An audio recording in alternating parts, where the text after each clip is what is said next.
Starting off with the first pro tip, as you guys can see, we have a blue AR, a shotgun, a sniper, and 2 types of heals. We have a med kit, and then we also have a shield potion. Now, this is what usually a lot of people's setups look like. Sometimes maybe they'll have none of these, and they'll have a double shotgun instead. But for this case right here, I did not find a pump shotgun here, so this is exactly what I'm rocking. This is what I normally would rock. Now, a lot of people like to separate their inventory with like categories. Like basically, everyone's gonna have their AR usually in the first slot. A lot of people end up doing this, so they keep their AR in the first slot, and then their shotgun in the second slot, and then their sniper in the third slot or fourth slot, because they keep all their weapons right next to each other, so that way when they're switching, they have their weapons right here ready to go. Now, sometimes it sucks. Like for instance, say we do want to rock a double pump. Let's pretend this is a pump shotgun, and we have basically our AR, we have our 2 shotguns, and then we have our sniper rifle and our shields. Now, what sucks about this setup, having your weapons organized by like, these are all weapons, so we're gonna have the weapons first and then the shields next. Some people make this mistake,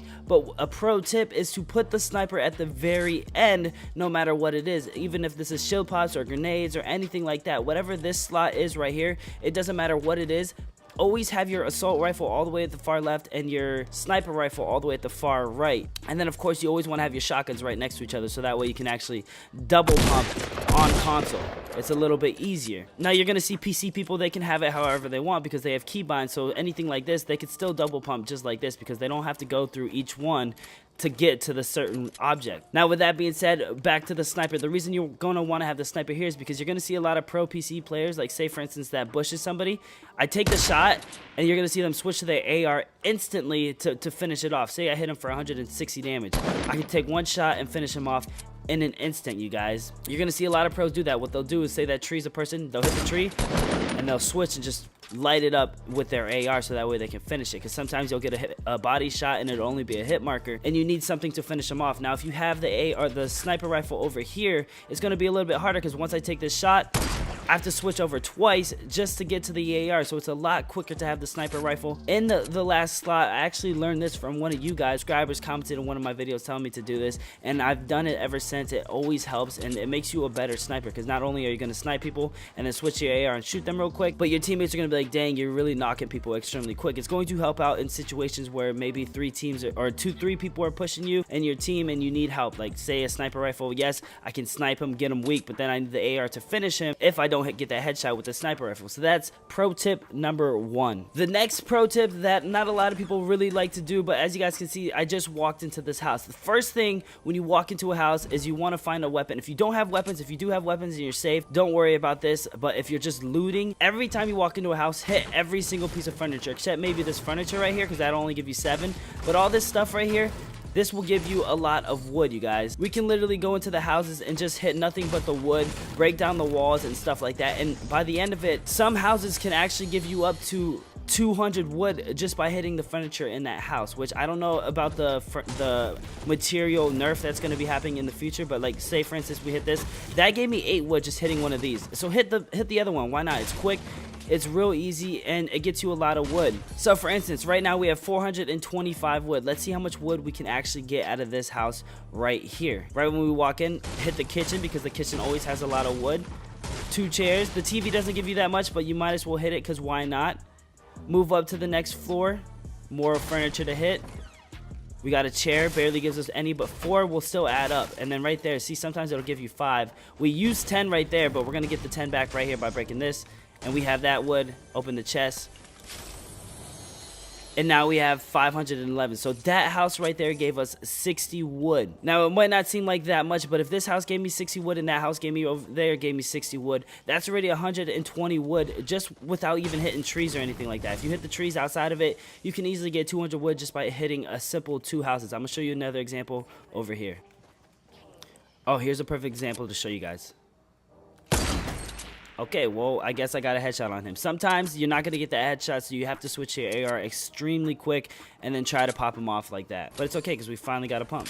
So if this house didn't get looted, oh, we already have 999. What I'm going to do is I'm going to drop half of my wood right here. So we have 500 wood, you guys. Now let's see how much wood we can actually get out of this house just by hitting furniture. So we're just going to run around, literally hit every single wood item that you can. Don't worry about the steel, because the steel won't give you that much. But hit every single wooden object, especially these kitchens right here. These will give you a lot of wood. Bookshelves, those will give you a pretty good number of wood. Couches, everything. Anything that has wood, go ahead and hit it. We're not going to worry about the chest. We're just going to count only the furniture in this house.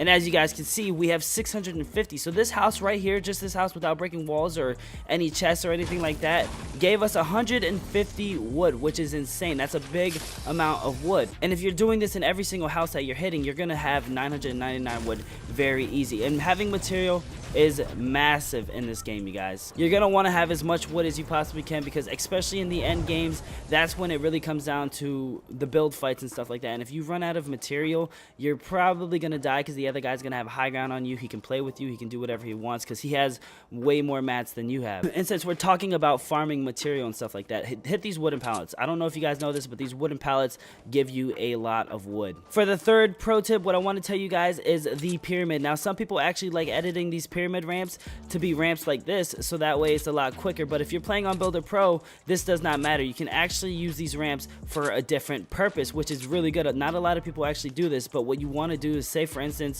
I'm just going to build a 1x1 real quick. I'm just going to go up as high as I can.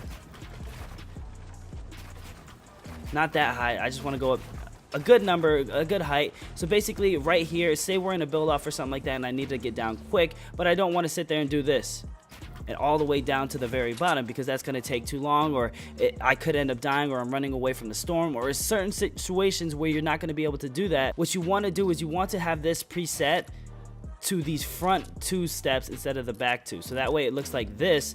So that way anytime you open up your mats and you go to your pyramids, you have down ramps ready to run down the hill, and then you can switch it back to this, switch it back to a down ramp, and it's that easy. Not a lot of console players actually do this, but it does help out a lot. Having this set to an automatic down ramp will always help you out in situations, especially in the final match when you're having a build off or something like that and you need to get down quick. Because say you guys have a build off in the storm, you end up winning, but you need to get down quick and you have like no launch pads or bounce pads or anything like that. What you want to do is you want to go ahead and set up your down ramps like this. That way you can easily get down and then jump and let the other ramp catch you. Not a lot of people know about that, or actually a lot of people do, but they just don't take the time to do it. And honestly, it does help out. It can improve your gameplay a lot. It's a pro tip for console players if you guys do want to become really good on console, because we... Oh, hang on, someone's right here. Oh, she's bad.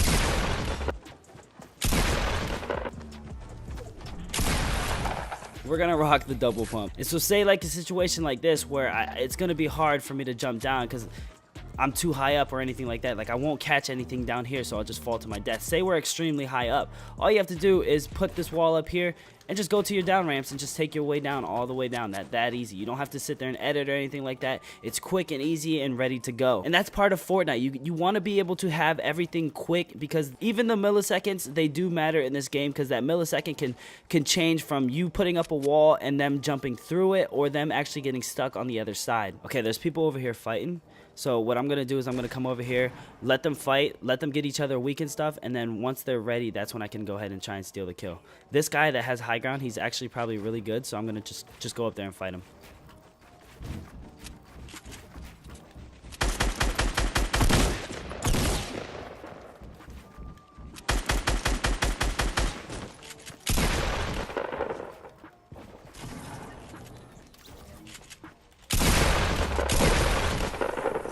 You let them fight it out, let them kill each other, and then you go ahead and do it. But you want to remain high ground whenever you're doing stuff like that. That's not one of the pro tips that I want to tell you. It's one of the tips that I do give on this channel, but it's not the pro tip. Now we're coming down to a situation where it's a 1v1. And I get a lot of comments of people saying that this is where they choke, this is where it gets hard and stuff like that. So I'm going to show you guys the best tips and tricks on how to try to win the 1v1 and stuff like that. So basically, I have no clue where this guy is. So what I'm going to do is I'm going to put a launch pad down. Because I have 2, oh crap, I'm gonna go find him. My goal, my objective is to find him, find out where this guy is. He could be, and I just heard him place a trap, so he's right here. Look at him. I can go for a headshot, body shot, switch to your AR, and just light him up. And that's how you're supposed to do it. That's how these pros are doing it on console. That's why they're just getting a lot of kills, because they switch. I could have easily got a headshot, but I wasn't focused on that.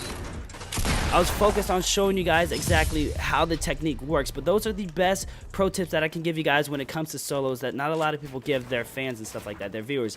just because they don't think that it's necessary. But these little things do matter, so I want you guys to go out, play the game, and actually put down these perspectives, actually do these tips right here, and let me know down in the comments how it helps you. Does it make you a little bit better? Does it help out? And just, of course, a little bit better is all you need. If you just get a little bit better every day, soon that little bit is going to turn into a massive amount of skill, and you're going to be better than your friends and stuff like that, and you're going to be able to show off, and they're going to be like, dang, that's smart. Like, it's all about being smart at the game. But with that being said, guys, I appreciate you guys so much. If you guys can, please kill this video with a thumbs up. If you guys can break 1,000 likes on these tips and tricks videos, I'll bring you guys another one. So you guys basically hit 1,000, like 200 likes on the last building tips and trick video, so I'm going to go ahead, tomorrow's video, we're going to do a building tips and tricks for you guys. And whenever you guys kill 1,000 likes on this video, we'll go ahead and do a part 2 of pro tips for you guys on the channel. But thank you guys so much, and I'll see you guys in the next video. Peace.